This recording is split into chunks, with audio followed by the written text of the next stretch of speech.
If you don't land high revenue accounts, your vending machine business is going to stall out or go belly up.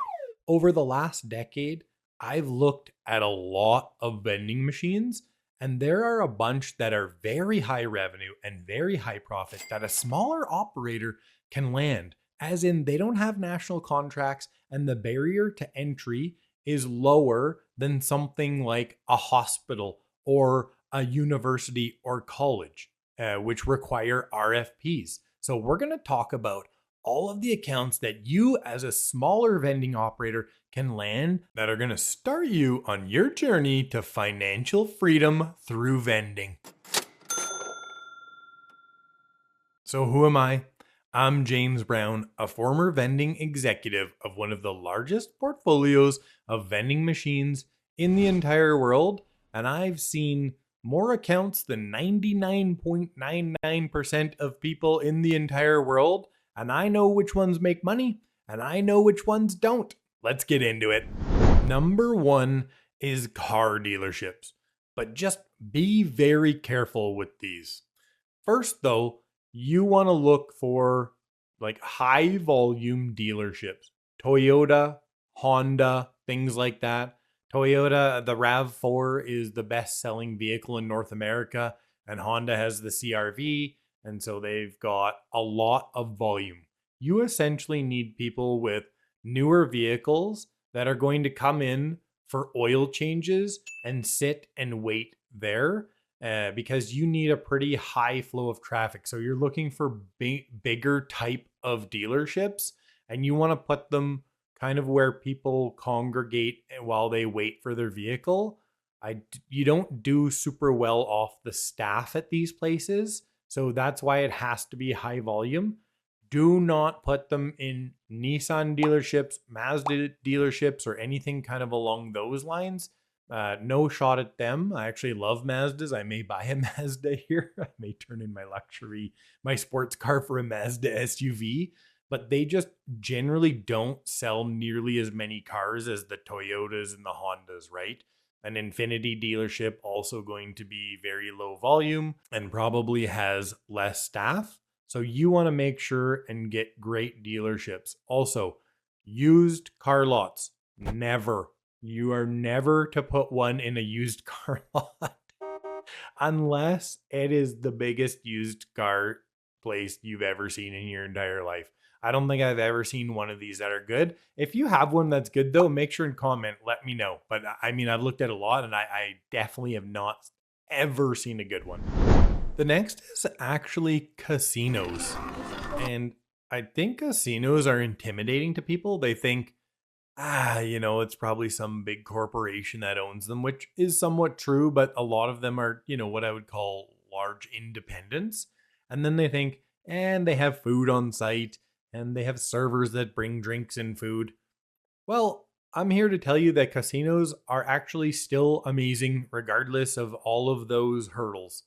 Uh, Put them in a 24-hour poker room, they're going to do really well. Also, sometimes they have a hotel attached. And if you can put them near the lobby and it's kind of like a dual entrance type of situation, or like a combined entrance, I guess is really what I'm saying, then there can be a lot of traffic there. And you can put in smart coolers, right? That are close to where the people run the desk. And then they're also safe as well. Lots of great options here. Medium-sized production and manufacturing. And I really love these. So generally, they're a bit of a mom and pop kind of operation. They're 100 to 200 employees, and the company has, no nationwide or even statewide presence. They essentially started out as like a small shop that, does metal work or something along those lines, and they produce a widget or whatever. And they've just grown up from a small company, and there's one spot to go to. And the reason I really love these is that they often require a fairly low capital investment, because people are out on like a production floor or a spot where they are just zoned in on whatever they're doing, right? It's like blue collar work. they all kind of come back to the same area. And often breaks are very static. And so everybody comes back to the break room at the same time, or, they may have it split out a few different ways, but you can just put your machines in a couple of very specific spots. So it only takes you, 2 to 4 machines to service a large amount of employees. So very good return on actual investment. Higher end hotels, make sure that you don't take any hotel or motel. Don't take a motel. These are hotels, they're higher end. And you want to just take a quick peek around the lobby and make sure that they don't have a little unattended kiosk. And I'm seeing more of these as time goes on. But if they don't have one, this is a great spot to put a couple of smart coolers.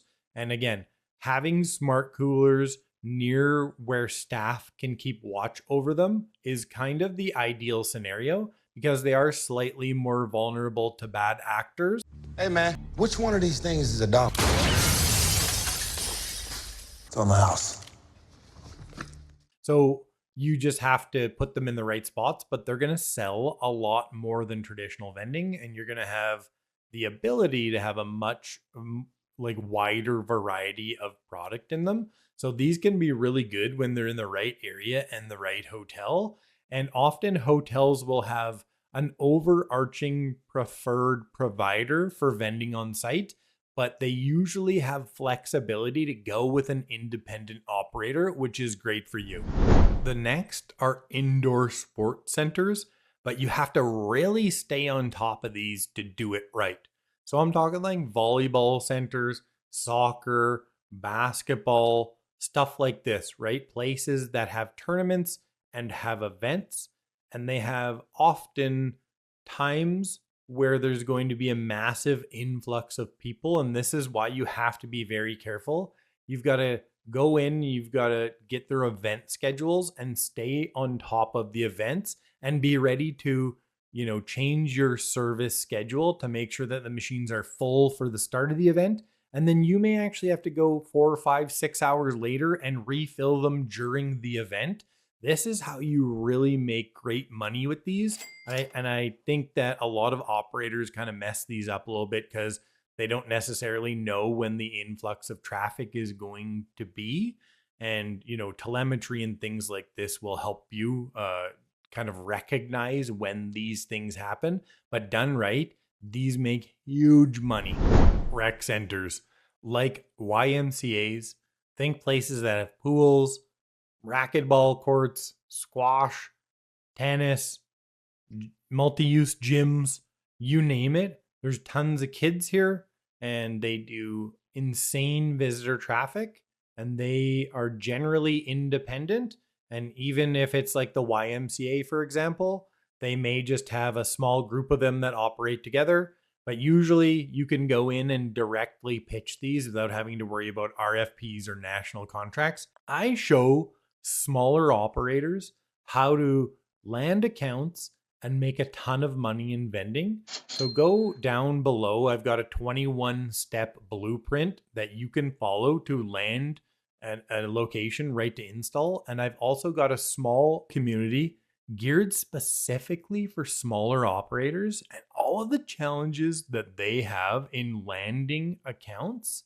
So make sure check out the links below. Come join me and I'll help you make money in vending.